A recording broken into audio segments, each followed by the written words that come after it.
Eto tayo mga boss, meron nga nag-message sa atin, no?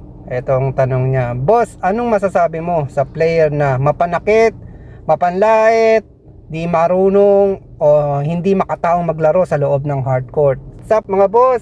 Ito ang inyong lingkod, ang pambansang taga-opinyon at taga-reaksyon ng mga viral video sa larangan ng basketball noon hanggang ngayon. Ngayon, pag-usapan natin ang mga tungkol dyan sa mga ganyang player, ano? Yung mga mahilig manakit sa kapwa player, yung mga minsan umaabot pa sa mga samang kalagayan sa mga taong sinasaktan natin. Anong opinion ang pwede nating maibigay sa mga ganitong player? Yung mga attitude player na dapat ba silang manatili sa loob ng hardcourt para makapag-inspire o maka-inspire ng mga kabataan na ngayon, na maraming ang kabataan na umiidolo sa mga galawan ngayon, dahil kakaiba na po ang mga galawan ngayon. Itong generation, napakaganda po ng galawan, mula sa shooting form, sa mga drive, sa mga dribbling, napakalupit. Kaya marami tayong natututunan. Pero huwag na natin pag-usapan yan. Ang usapan natin ay mag-focus tayo sa mga player o mga bossing natin na mga mapanakit, yung mga panlait, yan, yung mga ganyan. Kasi marami talaga tayong nakikita ngayon na mga, alam mo yun, masasabi mo mga attitude, mga bastos na mga player. Hindi ko alam kung saan nakuha yun. Magagaling nga, pero bastos naman. Dami. Kahit dito, sa lugar dito sa amin, maglalaro lang ako, shooting ako, makikita ko may mga angas eh. Kaya nakita mo namang naglaro eh, bokya eh. Yan, ito nga no, kung ikaw ang nasa katayuan, nananakit o nasaktan, ano ang maiisip mo o iniisip mo bago mo ginawa yung mga ganyang galawan? Bago ka pa man pumasok sa loob ng basketball, no? Bago ka pa man makipag-engage sa mga player natin, bago ka pa man dumepensa, o bago ka pa man, alam mo na lahat. Anong unang-unang iniisip mo? Ang manalo ba at maipanalo yung laro? O ang pagka hindi ka makaporma, mananakit ka na lang? Tama ba yon, yung mga ganyang mindset? Sana matanggal na yan, ano? Dami kasi natin nakikita, ano? Pagka hindi nakaporma, nananakit na lang eh. At syempre, ano mga bagay ang matututunan natin sa mga ganyang player? Una, ganito na lang yan, ano? Una, bigyan ko kayo ng konting idea kung bakit ang mga mananlaro natin, ang mga player natin ay nananakit sa kapwa player natin. At sa ngayon, habang nire-record ko nga itong video to, no, kasi nandito ako sa labas, marami tayong nakikita. Maraming nagba-viral na mga video na katulad ng mga sakitan, alam mo yung sahuran, sikuhan, suntukan. Ayan, marami tayong videong na-upload na ganyan. Ngayon nga, dinilit ko na. Kung nakita nyo naman at bibisitahin yung page, dinilit ko na yung mga million views na mga ganyang video. Kasi, ang daming umatake sa atin mga boss, no? Reaction video nga itong ginagawa natin, opinion video, kung bakit nagawa yun ng ganung player, kung tama ba yung ginawang ganun, at tapos ibabalik sa akin. Kaya nga tayo nagre-react at nag-o-opinion para malaman at ng mga ibang nakapanood at ang hindi pa nakakaalam ay may mali doon o tama yun. Yun lang naman sa akin. Pero wala akong sinasabi na binabanatan ko yung mga player na nananakit. Walang ganun, di ba? Walang ganun. Pinapakita ko lang kung gaano katama at gaano kamali yung kanilang mga galawan sa loob. So, kung hindi nyo nagugustuhan, di wala akong magagawa. Yung ginalaw nila eh. So, ipinakita lang natin. O ngayon, nahihiya kayo. Minsan magme-message kayo sa akin, nagburahin ko. Wala nang problemang burahin, pero baguhin nyo yung laro nyo. Kilalang kilala nga na ang laro sa ating basketball ay talagang sobrang mahal ng mga Pilipino. Sobrang mahal natin yan. Mula bata hanggang sa tumanda nga tayo eh. Hanggat kaya pa natin tumakbo. Marami tayong nakikita dyan mga veterano, hanggat kaya pa, lumalaro pa. Dahil nga dyan, marami naging successful na mga bossing natin. Napunta sa mga PBA, MPBL, iba-ibang liga. Napunta nga rin sa mga minsan, mga NBA, mga international league, di ba? So marami tayong mga kabayan na naging successful sa larangan ng larong ito. Yun nga, may mga oras na may laro tayong maganda, yung talagang halos buenas na buenas ka eh. Lahat na ng tira mo, pasok eh. Pero may oras din na hindi maganda, yun na, nababadtrip na tayo. napupustrate tayo, binabaling natin yung galit natin minsan sa mga coaches, sa mga kapwa natin player, lalo na sa mga nakakalaban natin. Doon na nag-uumpisa yung pananakit ng mga ganitoong bochang player. Pagka hindi naka-score, bit na bastos, naiwanan, doon na nag-iinit na yung puwet niyan. Eto, meron akong mga ilang halimbawa kung bakit bakit nangyayari yan at saan at pinanggalingan kung bakit yan ay nagsisimula, no? Una, yung player agresibo, sobrang agresibo. Alam mo yun, sobrang angas. So, umpisa pa lang, angas na. Di pa nga pumapasok sa hardcourt eh. Doon pa lang sa mga ka-teammate niya, yung bang angas type na yung dating niya eh. Alam mo yun, nakaka-bad trip na, parang nakakawala talaga ng minsan yung magiging mga kasamang player na maangas, nakakawalang gana rin eh. Imbis na makamotivate na mag-push kayo para manalo, ay minsan makakaisip ka na matalo na lang tayo kaya sa ganitong kasama mo. Pangalawa, kapag yung mga player mapanghamon, ayan, o kaya yung mga mapanghamon na kalaban, dyan din nagkakaroon ng konting alitan. Nag-uumpisa dyan yan. Pero take note mga boss, hindi po ako perfecto sa mga ganitong mga reaction o mga commenting sa mga ganitong mga galawan nyo. Ito ay pawang nakikita natin ng bawat isa. Ngayon sinasabi ko na lang kasi para mapag-usapan natin para kung paano natin mai-improve ng ating mga sarili. Yung pangatlo ay meron din dyang chance na pabaya ang mga referee kung bakit po nagkakaroon ng konting gulo dyan sa mga liga-liga na yan. Dahil minsan sa tawag, alam mo yung kitang-kita na hindi pa tinatawagan, o sinong hindi magagalit, sinong hindi magre-react kung ganyan. Marami tayong nakikitang video niyan.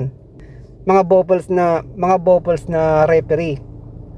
Yung ayaw tumawag ay pumito, halos nandyan na sa harapan niya, di pa rin pumipito hanggang sa magkagulo na. O sinong masisisi? Yung masisisi dun minsan yung mga player lang kasi nga daw sila yung nagkakaigihan. Bakit hindi mo tawagan? Nagawan mo ng warning, ipagpahinga mo ng 3 minuto nang mawala yung ganyang tension. Ganun lang kadali yun. Walang ganun na hindi mo nakita. Walang bulag na referee. Tandaan nyo yan, ang referee matalis ang mata, matalas ang pakaramdam. Bago mo pa man yan gawin, alam na ng referee kung meron kang gagawing kababalaghan na galawan dyan. Pero depende talaga yan sa referee mga boss ha. Okay, ito pa, pang-apat. Wag naman sana ang mga nagpapalaro ng liga, minsan pabaya din mga boss hinahayaan lang nila na nakikita nila na medyo nagkakaroon na ng masyadong initan sa loob ng court. Dapat doon, wag muna ipagpatuloy. Para sa akin wag nyo muna ipagpatuloy. Kumbaga kausapin nyo yung bawat koponan na mga boss, mga sir, mga coach, ang mga player nyo medyo mainit sa loob, pahinga muna tayo. Kung hindi man po ito magagawa ng paraan o hindi nyo kakausapin yung player nyo, mapipilitan tayong itigil yung laro kung ganito nagpapatuloy yung ganyang sakitan. Ganun. So at least sa susunod, alam na ng mga coaches, mga player na may mangyayari na hindi matutuloy yung laban kung ipagpapatuloy nila yung mga ganyang galawan nila, yung mga ganyang attitude nila sa loob. And para sa akin lang hindi ako eksperto, kaya wag niyo akong atakihin, kaya respeto. Pero kung may mga nabanggit ako dyan at meron pa kayong gustong banggitin, i-comment nyo yan down below para po makita nila kung ano pa po yung mga sa tingin nyo na nagkokos ng mga gulo sa mga malalaking liga, maliliit na liga. Kahit nga yung mga mosquito league, meron pang gulo dyan minsan kasi toso din kasi lahat kumbaga dahil mga bata, alam yun, ginagawa nila, kinukonsinti nila yung galawan na dapat hindi. Dapat itatama pa rin kung mali yung ginawa ng maliit na bata na yan o yung mga player na yan. Kaya tuloy kinalalakihan dahil sa pangungusinte sa mga ganyan. At syempre para hindi na rin humaba itong comment natin, yung pinakabuod nito, kung alam mo yung player ay may history na sa tingin nyo may history na itong player na to na meron siyang nasaktan, nabalda, nagawa ng pangit na galawan dyan sa loob ng ibang liga, naban sa ibang liga, mag-survey muna rin kayo or i-check nyo, background check sa mga ibang player kung ito ay sumusunod sa mga regulation ng nagpapaliga. Hindi yung dahil sikat, hindi dahil malakas, hindi dahil nag-exhibition sa laban, palalaroin nyo lang. Pero pagka may mga away, may mga gulo na nangyari, nasasangkot, lagi yan, dapat yan, ibinaban. Para at least, bago pa man mag-umpisa yung laban, na kausap na hindi pwedeng mangyari muli ito. Kasi kung mangyayari yan, ban ka na dito sa ligang ito. Yan yung mga ganyan, para matuto.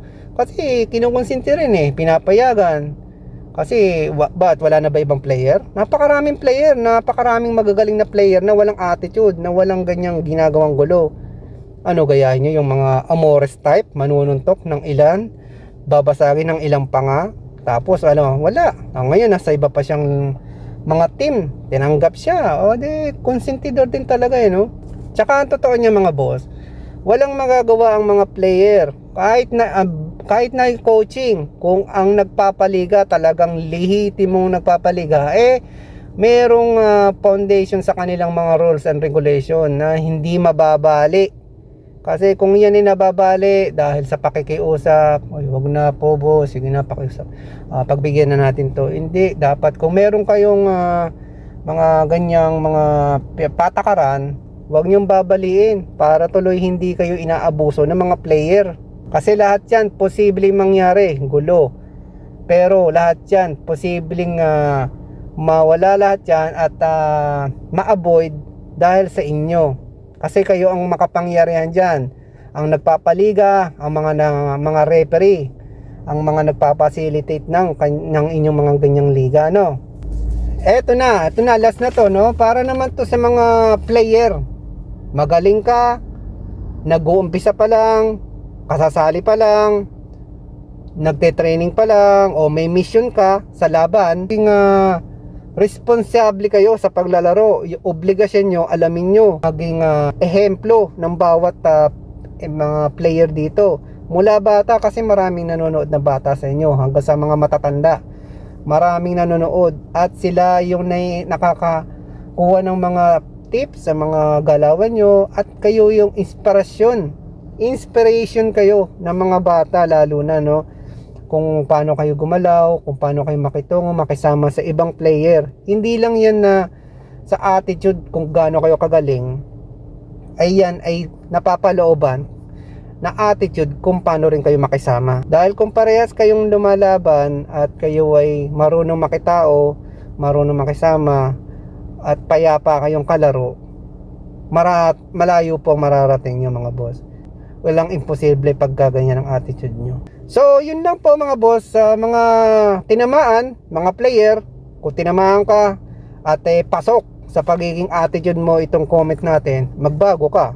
Huwag kang magagalit dahil di naman din para sa amin yung mga pinagsasabi namin dito, para sa iyo. Malay mo, ikaw ang susunod na hero, baka ipalaban ka sa gilas. Para sa player to at syempre marami kang nai-inspire sa mga galawan, lalo na kung napakaganda ng pinapakita mo. At sa mga coaches, turuan nyo yung mga player nyo, turuan nyo magkaroon ng magandang pagkatao. Oo, magaling yung player nyo, pero kung wala namang respeto, wala rin po yan mga boss. Sa dami ng mga player na nagsisibulan ngayon, marami tayong pwedeng ipalit sa kanila. Kaya wag kayong mag-stick sa mga ganyang player na mapanakit sa iba. Okay po mga boss, sana may natutunan tayo sa ating napag-usapan ngayon, at sana maraming nakarelate, at siyempre sana i-share nyo na rin po ito para po malaman at maintindihan po ng mga player, na mga bocha dyan na mahilig manakit, no? Thank you po.